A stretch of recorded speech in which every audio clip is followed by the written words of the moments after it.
નમસ્કાર વિદ્યાર્થી મિત્રો, આપણે લાસ્ટ ટાઈમ આયનીકરણ શક્તિ વિશે વાત કરી હતી. આયનીકરણ એન્થાલ્પી. આયનીકરણ એન્થાલ્પી ક્યાં ઉપયોગમાં આવે તો કે પરમાણુમાં સંયોજકતા ઇલેક્ટ્રોનને દૂર કરવા માટે આપવી પડતી ઉષ્મા.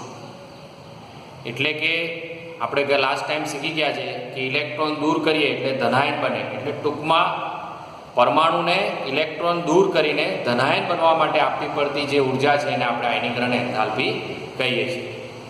હવે આયનીકરણ એન્થાલ્પી આપણે આવર્તમાં શું થાય અને સમૂહમાં શું થાય તો એની વાત કરીએ છીએ.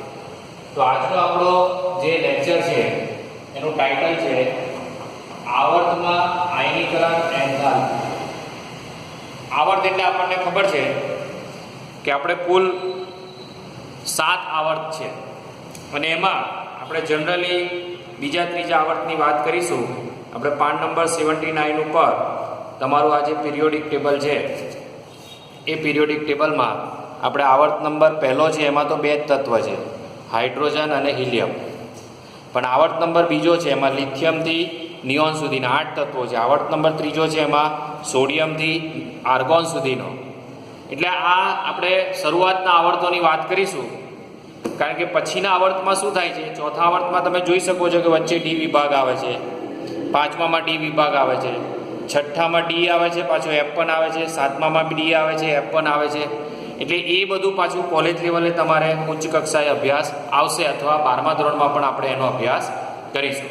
પણ અત્યારે આપણે ફક્ત બીજા અને ત્રીજા આવર્તની વાત કરીએ, જેમાં બીજા આવર્તનું સમજી લેશું એટલે ત્રીજા આવર્તનું ઓટોમેટિક તમને આવડી જશે. તો આવર્ત નંબર 2માં તમને ખબર છે કે લિથિયમથી ફ્લોરિન. આપણે નિયોનને લેતા નથી, કારણ કે નિયોન એ કેવું છે, એ આપણને ખબર છે કે નિષ્ક્રિય વાયુ છે. એટલે એની સંપૂર્ણ કક્ષાઓ ભરાયેલી હોય એટલે કોઈને ઇલેક્ટ્રોન આપી શકતું નથી, કોઈની જોડેથી ઇલેક્ટ્રોન મેળવી શકતું નથી, સંતોષી છે એટલે નિષ્ક્રિય બોલીએ છીએ. એટલે એમાં આપણે વાત કરતા નથી. એટલે આપણે અહીંયા 7 તત્વોની વાત કરી લિથિયમથી ફ્લોરિન સુધી. હવે તમે ઇલેક્ટ્રોન રચનાઓ પર મેં લખેલી છે lithium, beryllium, boron, carbon, nitrogen, oxygen અને ફ્લોરિન. તમે અહીં જોઈ શકો છો કે 3 છે તો 2s1, 4 છે તો 2s2, કારણ કે આના તો 2 ફિક્સ જ છે. પછી 5 છે તો 2 ને 3 5, 2 ને 4 6, 2 ને 5 7, 2 ને 6 8, 2 ને 7 9. એટલે અહીં તમે જોઈ શકો છો કે આપણને ખબર છે કે કેન્દ્ર અને કેન્દ્રની ફરતે આ પહેલી કક્ષા છે અને આ બીજી કક્ષા છે. હવે બે કક્ષામાં, પહેલી કક્ષામાં આપણને ખબર જ છે કે s કક્ષક હોય એટલે એમાં ફક્ત કેટલા ઇલેક્ટ્રોન ફરી શકે છે, 2. અને બીજી કક્ષામાં s કક્ષક પણ હોય અને p કક્ષક પણ હોય એટલે આના 2 ઇલેક્ટ્રોન અને આના 6 ઇલેક્ટ્રોન, એટલે કુલ 8 ઇલેક્ટ્રોન ભ્રમણ કરી શકે છે. તો અહીંયા તમે જોઈ શકો છો કે લિથિયમમાં ફક્ત 2s માં એક જ ઇલેક્ટ્રોન છે, 2s1. એટલે એક જ ઇલેક્ટ્રોન બીજી કક્ષામાં ફર્યા કરે છે, કારણ કે એક જ છે. એટલે સ્વાભાવિક છે કે એક ઇલેક્ટ્રોન હોય. અને અહીંયા ફ્લોરિન જુઓ તમે, ફ્લોરિનમાં 2s2 2p5 એટલે કુલ 7 ઇલેક્ટ્રોન છે. એટલે આમાં ફક્ત એક જ ઇલેક્ટ્રોન છે અને આમાં 7 ઇલેક્ટ્રોન છે. એટલે સ્વાભાવિક છે કક્ષા તો એકની એક જ છે, બીજા નંબરની જ કક્ષા.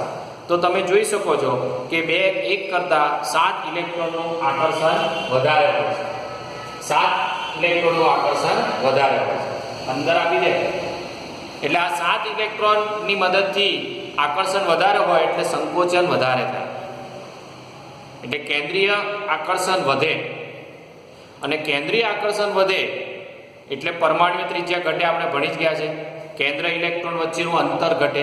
અહીંયા તમે જોઈ શકો છો કે અહીંયા ફક્ત એક જ ઇલેક્ટ્રોનનું આકર્ષણ છે એટલે આ અંતર છે અને 7 ઇલેક્ટ્રોનનું આકર્ષણ હોય તો સ્વાભાવિક છે કે આકર્ષણ વધે એટલે કદમાં શું થાય, ઘટાડો થાય. અને પરમાણુ કદ ઘટે એટલે પરમાણુ ત્રિજ્યા વધે. અને અહીંયા આપણને ખબર છે કે કેન્દ્ર ઇલેક્ટ્રોન વચ્ચેનું આકર્ષણ વધે એટલે આપણે ઉર્જા વધારે આપવી પડે. આપણને ખબર છે આપણે ઉર્જા કેવી આપવી પડે, વધારે આપવી પડે. આપણને આ વસ્તુ મગજમાં ક્લિયર થઈ જવી જોઈએ કે કેન્દ્ર ઇલેક્ટ્રોન વચ્ચેનું અંતર વધારે એટલે કે કદ નાનું, પરમાણુ ત્રિજ્યા ઓછી.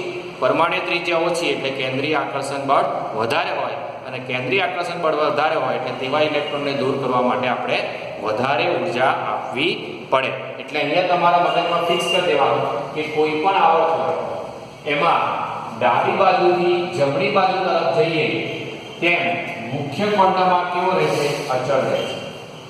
અને મુખ્ય ક્વોન્ટમમાં અચળ રહે એટલે કેન્દ્ર અને સંયોજકતા ઇલેક્ટ્રોન વચ્ચેનું આકર્ષણ બળ વધે. આ શબ્દો બોલી ગયો છું એ જ લખેલું છે, એટલે પરીક્ષામાં પૂછાય તો આ રીતે લખતા શીખવાનું કે કેન્દ્ર અને સંયોજકતા ઇલેક્ટ્રોન, એટલે આ સંયોજકતા ઇલેક્ટ્રોન કહેવાય. આ બધા સંયોજકતા ઇલેક્ટ્રોન કહેવાય. આમાં 1 છે, આમાં 2 છે, આમાં 3 છે, આમાં 4 છે, આમાં 5 છે, આમાં 6 છે, આમાં 7 છે. ફ્લોરિનમાં સંયોજકતા ઇલેક્ટ્રોન કેટલા છે? 7. એટલે સંયોજકતા ઇલેક્ટ્રોન 7 છે, એટલે જેટલા ઇલેક્ટ્રોન વધારે એટલું આકર્ષણ બળ વધારે, અને આકર્ષણ બળ વધારે એટલે ત્રિજ્યા ઓછી. તો અહીંયા પરિણામે પરમાણુ ત્રિજ્યામાં ઘટાડો થાય એટલે એમની જે પ્રથમ આયનીકરણ એન્થાલ્પી છે ડેલ્ટા Hi1 એ કેવી થાય? વધતી જાય. એટલે લિથિયમની ડેલ્ટા Hi1 કરતા ફ્લોરિનની ડેલ્ટા Hi1 કેવી હોય? વધારે હોય. પછી બીજો એક શબ્દ આવે છે તમારે શિલ્ડિંગ અસર. હવે શિલ્ડિંગ અસર એટલે શું? તો કે જેમ જેમ કક્ષાઓ ભરાતી જાય, દાખલા તરીકે અહીં તમે જોઈ શકો છો કે અહીંયા પહેલી કક્ષા પૂર્ણ ભરાયેલી છે, 2 ઇલેક્ટ્રોન બધામાં છે, કારણ કે હિલિયમ એટલે 1s1 હિલિયમ એટલે 1s2, એટલે પહેલી કક્ષા સંપૂર્ણ ભરાયેલી છે. જો એટલે એ 2 ઇલેક્ટ્રોનનું તો કેન્દ્રીય આકર્ષણ બળ હોય જ, પરંતુ એ આકર્ષણ બળ કરતા, એટલે અહીંયા વાક્ય લખ્યું જો કે આ ઉપરાંત આંતરિક ભરાયેલી કક્ષા દ્વારા, આંતરિક ભરાયેલી કક્ષા એટલે કઈ? પહેલા નંબરની કક્ષા દ્વારા, ભરાયેલી કક્ષા દ્વારા શિલ્ડિંગ અસરમાં વધારો થતો નથી. એટલે આકર્ષણનું વેલ્યુ વધારે હોતું નથી. દાખલા તરીકે એક સિમ્પલ વાત કરીએ શિલ્ડિંગ અસર સમજાવવા માટે. તો દાખલા તરીકે અત્યારે આપણે વડાપ્રધાન નરેન્દ્રભાઈ મોદી છે, એમને તમારે મળવું હોય, કોઈ જાહેર પ્રોગ્રામમાં આવ્યા હોય અને તમારે મળવું હોય તો એમ ના મળે, કારણ કે એમને ઝેડ સિક્યુરિટી હોય. એટલે તમારે એમની આજુબાજુ 4-5 સર્કલમાં સિક્યુરિટીઝ ગોઠવાયેલી હોય. એટલે જેમ તમે મને મળવા આવો ડાયરેક્ટ, એવી રીતે તમે નરેન્દ્ર મોદી સાહેબને મળી શકો નહીં. તો કે આપણે ધારો કે મોદી સાહેબને મળવું છે, તો આપણી અને મોદી સાહેબ વચ્ચે જે બધા સિક્યુરિટીઝ આવી ગયા, એ સિક્યુરિટીઝ આપણને આવવા દે નહીં. તો એ લોકોની શિલ્ડિંગ અસર વધારે હોય, એટલે આપણને આવવા ના દે. અને આવું હોય તો શું કરવું પડે? પરમિશન લેવી પડે. પણ અહીંયા તો કોઈ પરમિશન જેવું હોય ના. આમાં તો આંતરિક કક્ષાઓ ભરાયેલી હોય, એ આંતરિક કક્ષાઓ જેમ જેમ ભરાયેલી વધારે થતી જાય. અહીંયા તો એક જ કક્ષા છે, જો 1 નંબરની, એટલે અહીંયા શિલ્ડિંગ અસર કેવી હશે? વધારે છે. પછી ધારો કે બીજી કક્ષા બી સંપૂર્ણ ભરાઈ ગઈ, તો ત્રીજી કક્ષાના ઇલેક્ટ્રોન છે, ત્રીજો આવર્ત, તો ત્રીજી કક્ષાના ઇલેક્ટ્રોન છે, તો કે બીજા આવર્ત કરતા ત્રીજા આવર્તમાં શિલ્ડિંગ અસરમાં થોડોક વધારો હશે. પછી 3 કક્ષાઓ ભરેલી હોય અને ચોથી કક્ષાના ઇલેક્ટ્રોન હોય, તો એમાં શિલ્ડિંગ અસર જેમ જેમ વધતી જાય. એટલે જેમ જેમ કક્ષાઓ ભરાતી જાય એમ શું થાય? શિલ્ડિંગ અસર વધતી જાય. આપણે સમૂહમાં જોઈશું, સમૂહમાં બહુ ડિટેલમાં ખબર પડશે. આવર્તમાં એટલું યાદ રાખવાનું કે મુખ્ય ક્વોન્ટમમાં અચળ હોય છે, અને મુખ્ય ક્વોન્ટમમાં અચળ હોય, n અચળ હોય, એટલે સ્વાભાવિક છે કે શિલ્ડિંગ અસરમાં ખૂબ વધારો થતો નથી. એટલે કહેવાનો મતલબ શું થયો? તો કે આવી પરિસ્થિતિમાં શું થયું? તો કે અસરકારક કેન્દ્રીય વીજભાર, એટલે કે આ કેન્દ્રનો વીજભાર છે, પ્રોટોનનો વીજભાર, એ અસરકારક કેન્દ્રીય વીજભાર દ્વારા બાહ્યતમ સાપ ઇલેક્ટ્રોન પર, અસરકારક કેન્દ્રીય વીજભાર એટલે કોનો વીજભાર? પ્રોટોનનો વીજભાર. અસરકારક કેન્દ્રીય વીજભાર પ્રોટોનનો વીજભાર એ આ સંયોજકતા ઇલેક્ટ્રોન છે, એ સંયોજકતા ઇલેક્ટ્રોનને શું કરે છે? સહેલાઈથી આકર્ષી શકે છે. એટલે કે શિલ્ડિંગ અસર કરતા જે ઇલેક્ટ્રોનની કેન્દ્ર પ્રત્યેની આકર્ષણની અસર છે વધે છે. એટલે આવર્તમાં શું યાદ રાખવાનું? કે શિલ્ડિંગ અસર ઓછી અને કેન્દ્ર ઇલેક્ટ્રોન વચ્ચેનું આકર્ષણ બળ કેવું છે? વધારે છે. એટલે શિલ્ડિંગ અસર બહુ એમાં અસરકારક પરિણામ આપતી નથી, અને માટે કેન્દ્ર ઇલેક્ટ્રોન વચ્ચેનું આકર્ષણ બળ વધી જાય એટલે ત્રિજ્યા ઘટી જાય, કદ ઘટી જાય, અને એવા ઇલેક્ટ્રોનને દૂર કરવા માટે પછી આપણે ઉર્જા કેવી આપવી પડે છે? વધારે આપવી પડે છે. એટલે પરીક્ષામાં આવું 2 ગુણમાં કારણ પૂછાય તો 2 વસ્તુઓ ખાસ લખાવી જોઈએ. શિલ્ડિંગ અસરનો ઉલ્લેખ થવો જોઈએ, કેન્દ્ર અને સંયોજકતા ઇલેક્ટ્રોન વચ્ચેના આકર્ષણ કેમ વધારે છે એ પણ સમજાવો, અને પરમાણુય કદ ઓછું હોય, આ પરમાણુય ત્રિજ્યા ઓછી હોય, કેન્દ્ર ઇલેક્ટ્રોન વચ્ચેનું અંતર ઓછું હોય, એટલે આકર્ષણ બળ કેવું હોય? વધારે હોય. માટે તેવા ઇલેક્ટ્રોનને દૂર કરવા માટે વધુ ઉર્જાની જરૂર પડે છે. તો આ વસ્તુ આપણા મગજમાં ખાસ ક્લિયર થઈ જવું જોઈએ. હવે આના રિલેટેડ તમારે પ્રશ્ન પૂછાય છે કે બેરિલિયમ પછી બોરોન આવે છે. આપણે જોઈએ છે અહીંયા કે બેરિલિયમ પછી બોરોન આવે છે. છતાં પણ અહીંયા એક અપવાદ જોવા મળે. એટલે આપણે અપવાદની વાત કરીએ તો અપવાદ નંબર 1 શું છે? તો કે બેરિલિયમની ડેલ્ટા HI1 એ બોરોનની ડેલ્ટા HI1 કરતા વધુ છે. હવે આવું કારણ શું છે? બેરિલિયમની ડેલ્ટા HI1 એ બોરોનની ડેલ્ટા HI1 કરતા વધારે. હવે તમે જોઈ શકો છો કે બેરિલિયમમાં તો સંયોજકતા કક્ષામાં 2 જ ઇલેક્ટ્રોન છે અને બોરોનમાં સંયોજકતા કક્ષામાં કેટલા ઇલેક્ટ્રોન છે? 3. એટલે બેરિલિયમની ઇલેક્ટ્રોન રચના લખીએ 4 તો હિલિયમ 2s2 છે અને બોરોનની ઇલેક્ટ્રોન રચના લખીએ 5 તો હિલિયમ 2s2 2p1 છે. એટલે આના સંયોજકતા ઇલેક્ટ્રોન કેટલા છે? તો કે 2. અને આમાં સંયોજકતા ઇલેક્ટ્રોન કેટલા છે? તો કે 3. તો આકર્ષણ કોનું વધારે હોવું જોઈએ? 3 નું હોવું જોઈએ. એટલે આ ડેલ્ટા HI વધારે કોની હોવું જોઈએ? બોરોનની. પણ એવું નથી, બેરિલિયમની વધારે. તો કેમ એવું? તો અહીં સમજી લેજો. જો તો કે અહીંયા સ્પષ્ટ દેખાય છે પણ છતાં પણ આપણે વ્યવસ્થિત સમજવાની કોશિશ કરીએ કે બેરિલિયમમાં આ પહેલી કક્ષા અને આ બીજી કક્ષા, આ બેરિલિયમની વાત કરીએ છીએ. એટલે આમાં n બરાબર 1 તો કે 1s2 અને n બરાબર 2 એટલે 2s2. તો તમે જોઈ શકો છો કે બંને ઇલેક્ટ્રોન s કક્ષકના છે. એટલે બેરિલિયમમાં બંને સંયોજકતા ઇલેક્ટ્રોન s કક્ષકમાં ભ્રમણ કરે છે. s કક્ષકમાં ભ્રમણ કરે છે અને s કક્ષકમાં ભ્રમણ કરે છે આપણને ખબર છે કે s કક્ષકનો આકાર કેવો છે? ગોળાકાર. s કક્ષકનો આકાર કેવો છે? ગોળાકાર છે, દડા જેવો. એટલે દડા જેવો છે એટલે બંને ઇલેક્ટ્રોન જે ફરે છે, આ બંને ઇલેક્ટ્રોન જે ફરે છે એ બંને ઇલેક્ટ્રોનનું કેન્દ્રીય આકર્ષણ બળ કેવું છે? ગોળાકાર હોવાથી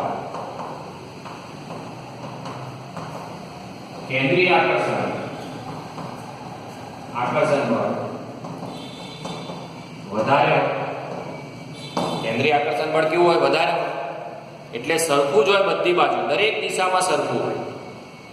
અને કેન્દ્રીય આકર્ષણ બળ સરખું હોય એટલે સ્વાભાવિક છે કે આ 2s માંથી હવે પૂર્ણ પાછી 2s એટલે 2s કક્ષક પાછી કેવી છે?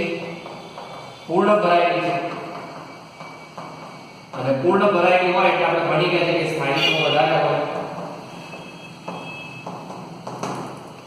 પૂર્ણ ભરાયેલી છે 2s કક્ષક એટલે સ્થાયીત્વ વધારે હોય. એટલે 3 રીઝન ત્યાં જુઓ. એક તો 2s કક્ષક સંપૂર્ણ ભરાયેલી છે, બીજું s કક્ષક ગોળાકાર છે એટલે કેન્દ્રથી બધી જ દિશામાં, ગમે તે દિશામાં તમે જુઓ તો કેન્દ્ર ઇલેક્ટ્રોન વચ્ચેનું આકર્ષણ બળ કેવું છે? સરખું છે. એટલે કેન્દ્ર સાથેનું આકર્ષણ બળ વધારે છે. જ્યારે બોરોનમાં શું થશે એ જોવાય.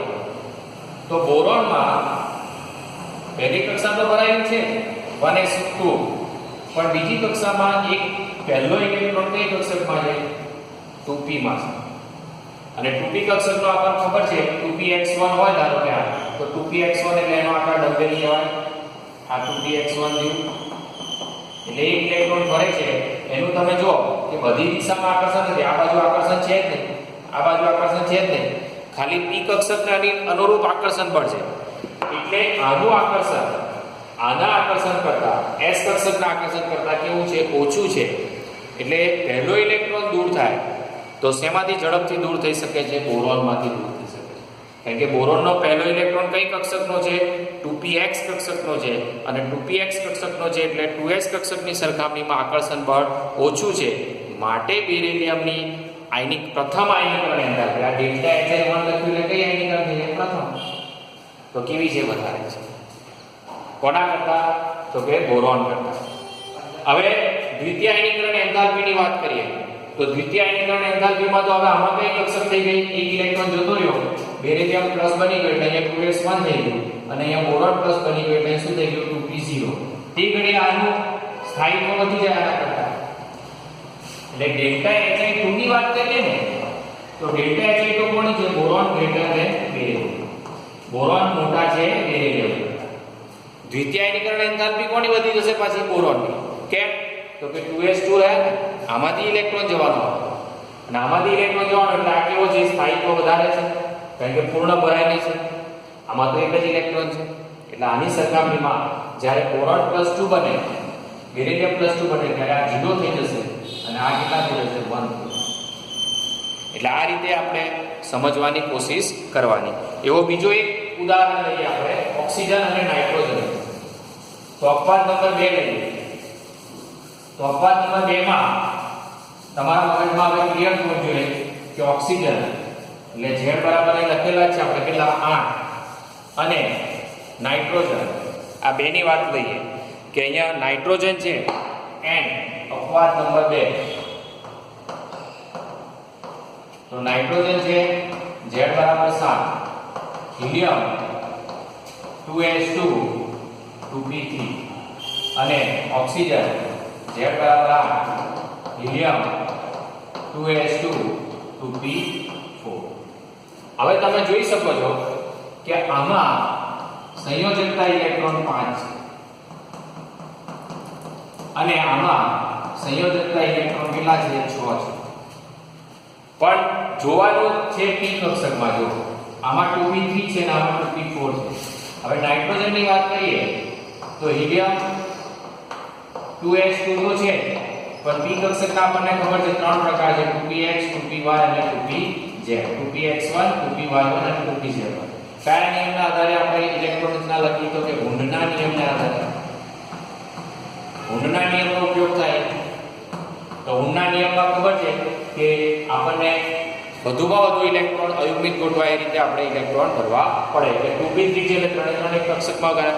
હવે આપણને ખબર છે કે p કક્ષક છે એટલે p કક્ષકમાં સંપૂર્ણ ખાલી હોય, અર્ધ ભરાયેલી હોય અને પૂર્ણ ભરાયેલી હોય. એટલે આ ખાલી છે, આ અર્ધ ભરાયેલી છે અને આ પૂર્ણ ભરાયેલી છે.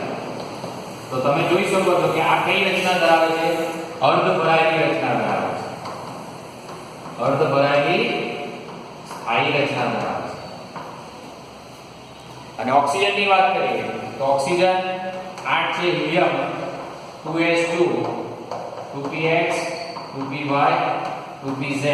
તો આમાં 4 છે એટલે 1 2 3 અને 4 એટલે આમાં 2 થશે, આમાં 1 થશે અને આમાં 1 થશે. એટલે આ 2p4 રચના છે અને આ 2p3 રચના છે. 2p3 રચનામાં સ્થાયિત્વ વધારે હોય એટલે ઓક્સિજનની ΔHI નું મૂલ્ય N ની ΔHI કરતાં કેવું છે? ઓછું છે. એટલે આપણા મગજમાં ક્લિયર થઈ જવું જોઈએ કે N માં જે ઇલેક્ટ્રોન છે આ બધામાં એક એક છે. એટલે આમાંથી દૂર કરવો કેવો પડશે? મુશ્કેલ, કારણ કે સ્થાયી રચના છે અને આમાં એક યુગ્મિત છે એટલે આમાંથી સહેલાઈથી ઇલેક્ટ્રોન દૂર થઈ શકશે.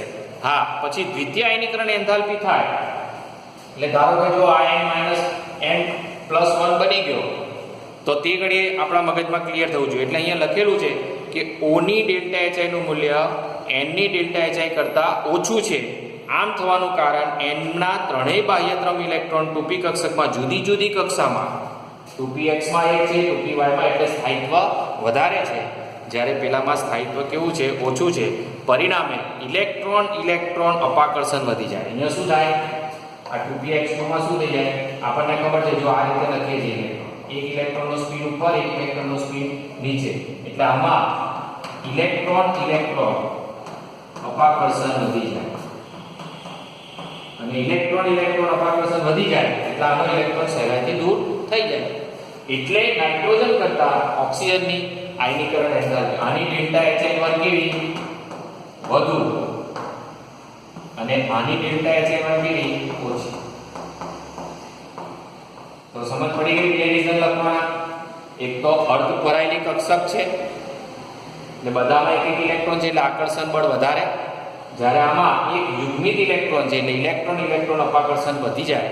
પરિણામે આમાંથી પહેલો ઇલેક્ટ્રોન દૂર થાય આના કરતા. એટલે આપણા મગજમાં ક્લિયર થઈ જવું જોઈએ.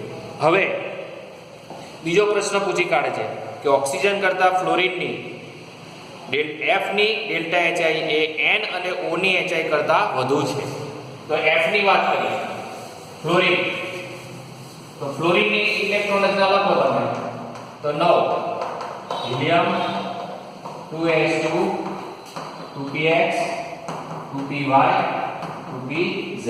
તો 1 2 3 4 ને 5 એટલે 2px2 2py1 અને 2pz1. તો આમાં તમે જો કે બે યુગ્મિત કક્ષકો જોવા મળે છે અને બે યુગ્મિત જોવા મળે એટલે અહીંયા ચોખ્ખું લખેલું છે કે ઓક્સિજન કરતાં ફ્લોરિન પરમાણુનો કેન્દ્રીય વીજભાર વધારે હોય અને વધુમાં વધતા કેન્દ્રીય વીજભાર એટલે કેન્દ્રમાં આમાં પ્રોટોન કેટલા થશે, ફ્લોરિનમાં પ્રોટોન કેટલા થશે 9, ઇલેક્ટ્રોન કેટલા છે 9, સંયોજકતા ઇલેક્ટ્રોન કેટલા થશે 7, આમાં સંયોજકતા ઇલેક્ટ્રોન 7 થશે.